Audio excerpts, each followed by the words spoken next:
दोस्तों, इतिहास में महाराणा प्रताप का नाम बड़े ही गर्व के साथ लिया जाता है और जब भी महाराणा प्रताप की वीरता और पराक्रम की बातें होती है तो भारत के बच्चे बच्चे का सीना गर्व से चौड़ा हो जाता है और होना भी चाहिए, क्योंकि महाराणा प्रताप एकमात्र ऐसे राजा थे जिसने मुगलों के सामने कभी घुटने नहीं टेके। लेकिन क्या आपने कभी उन वीरों का नाम सुना है जो महाराणा प्रताप के पीछे उनके रक्षक बनकर खड़े थे? दोस्तों, आज हम 1567 के चित्तौड़ हत्याकांड में शहीद हुए उन सभी वीरों की बात करेंगे जिन्होंने अपने प्राण देकर महाराणा प्रताप और उनके परिवार की रक्षा की थी। महाराणा प्रताप के पास 7 ऐसे योद्धा थे जिनकी सहायता से महाराणा प्रताप ने मुगलों को अनेक बार धूल चटाई थी। इन वीरों में ऐसे योद्धा भी शामिल हैं जिनके सर कटने के बाद भी उनके दृढ़ युद्ध लड़ते रहे और जब भी ये योद्धा युद्ध भूमि में उतरते तो युद्ध नहीं बल्कि मौत का तांडव करते। ये 7 वीर ऐसे योद्धा थे जिनकी तलवार का अकबर भी लोहा मानता था और इतनी बड़ी सेना होने के बाद भी इन योद्धाओं को मारने के लिए अकबर को छल की सहायता लेनी पड़ी और यदि ये योद्धा नहीं होते तो महाराणा प्रताप कब के वीर गति को प्राप्त हो जाते। और सबसे चौंकाने वाली बात ये थी कि इन योद्धाओं में 6 वीर और एक वीरांगना थी।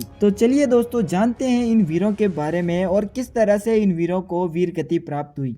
इन 7 वीरों में सबसे पहला नाम यदि किसी का आता है तो वो है रावत चुंडावत। वीर रावत चुंडावत राणा उदय सिंह के अत्यंत विश्वसनीय सेनापति और अंगरक्षक थे। रावत चुंडावत अपने आप में ही पूरी सेना थे। जब वो किसी युद्ध में उतरते तो शत्रु उनकी हुकार मात्र से ही भाग जाया करते। इतिहास कहता है कि रावत चुंडावत के पूर्वजों ने ही राणा उदय सिंह के पूर्वजों को मेवाड़ की गद्दी सौंपी थी। रावत चुंडावत ने महाराणा प्रताप और उनके पिता के साथ मिलकर अनेक युद्ध में जीत हासिल की थी। दोस्तों, जब अकबर की विशाल सेना ने चित्तौड़ पर आक्रमण किया तब रावत चुंडावत भूखे शेर की तरह मुगलों पर टूट पड़े और देखते ही देखते मुगल सेना के हजारों सिपाहियों को मौत के घाट उतार दिया। रावत चुंडावत को मारना लगभग नामुमकिन लग रहा था, तभी उन पर अकबर ने पीछे से वार किया और इसी के कारण रावत चुंडावत वीर गति को प्राप्त हुए। दोस्तों, जब भी मेवाड़ के वीरों का नाम लिखा जाता है तो रावत चुंडावत का नाम सबसे ऊपर लिखा जाता है। दूसरे और सबसे अनुभवी योद्धा राजा जयमल थे। राजा जयमल महाराणा प्रताप के बाद दूसरे ऐसे योद्धा थे जिनकी तलवार का अकबर भी लोहा मानता था।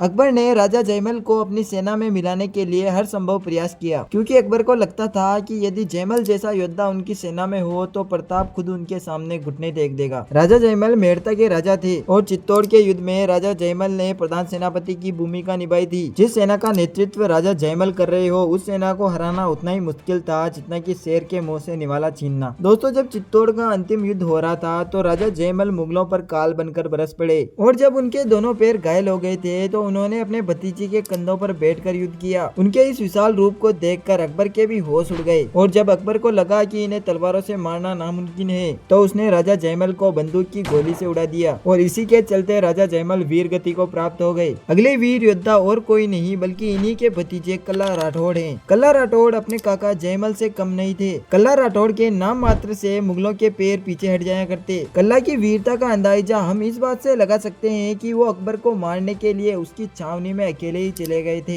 कल्ला राठौड़ वीर योद्धा होने के साथ साथ वचन के पक्के भी थे। चित्तौड़ के अंतिम युद्ध में लड़ते वक्त कल्ला राठौड़ का सर धड़ से अलग हो गया था। सर के कटने के बाद भी उनका धड़ युद्ध लड़ता रहा और लड़ते लड़ते चित्तौड़ से 180 मील दूर अपनी पत्नी के पास जाकर शांत हो गया। कहा जाता है कि कल्ला राठौड़ ने युद्ध में जाने से पूर्व अपनी पत्नी को वचन दिया था कि वह किसी भी हाल में एक बार उनके पास जरूर आएंगे और इसी वचन को उन्होंने अपने सिर के कटने के बाद भी पूरा किया। राजस्थान के कई क्षेत्रों में श्री कल्लाजी राठौड़ के नाम से उनकी आज भी पूजा की जाती है। अब हम बात करेंगे उस वीरांगना की जिसने अपने प्राण देकर भी चित्तौड़ के किले की रक्षा की थी। वो वीरांगना भील कबीले की एक सामान्य सी लड़की थी जिसका नाम था खेतू। हालांकि खेतू ने महाराणा प्रताप के साथ मिलकर अनेक युद्ध नहीं लड़े थे, लेकिन 1567 के युद्ध में चित्तौड़ किले की रक्षा करने में इनका महत्वपूर्ण योगदान था। जब चित्तौड़ के किले पर पहुंचने के लिए मुगल सेना ने एक ऐसा रास्ता तैयार कर लिया था कि जिस पर किसी भी तरह से आक्रमण नहीं किया जा सकता, तभी महाराणा प्रताप ने इस रास्ते को बारूद से उड़ाने के लिए खेतू को भेजा। खेतू जानती थी कि इस काम को करते वक्त उनके प्राण भी जा सकते हैं, लेकिन वह फिर भी पीछे नहीं हटी। खेतू ने उस रास्ते को तोड़ने के लिए बहुत ही बड़ा धमाका किया और उसी धमाके के साथ खेतू को भी वीर गति प्राप्त हो गई। उनके इस बलिदान से उनके कबीले के लोगों का सर गर्व से ऊपर हो गया। दोस्तों, अब बात करते हैं हमारे अगले और सबसे वीर योद्धा के बारे में। ये योद्धा और कोई नहीं बल्कि मेवाड़ के वीर सिपाही पत्ता चुंडावत थे। जब चित्तौड़ का युद्ध हो रहा था तो पत्ता चुंडावत केवल 17 से 18 वर्ष की आयु के थे। दोस्तों, कहा जाता है कि पत्ता चुंडावत ये तलवारबाजी में महाराणा प्रताप से कम नहीं थे। जब वो चित्तौड़ के अंतिम युद्ध में उतरे तो उनकी आंखें खून से लाल हो गई थी।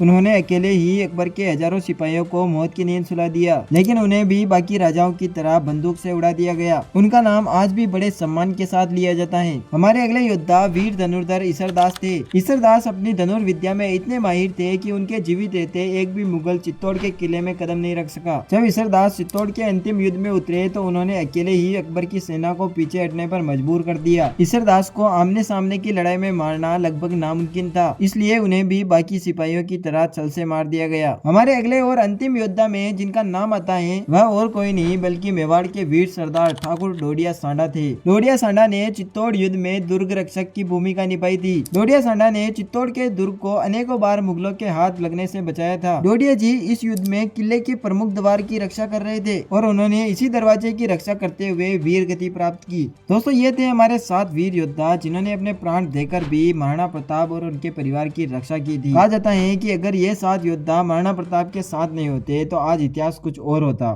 और शायद हम इनकी वीरता की जगह अकबर की पराधीनता की कहानी सुन रहे होते। आशा करते हैं कि आपको ये वीडियो अच्छी लगी होगी और यदि आपको ये वीडियो पसंद आई है तो वीडियो को लाइक और चैनल को सब्सक्राइब करके कमेंट में जय राजपूताना जरूर लिखिए।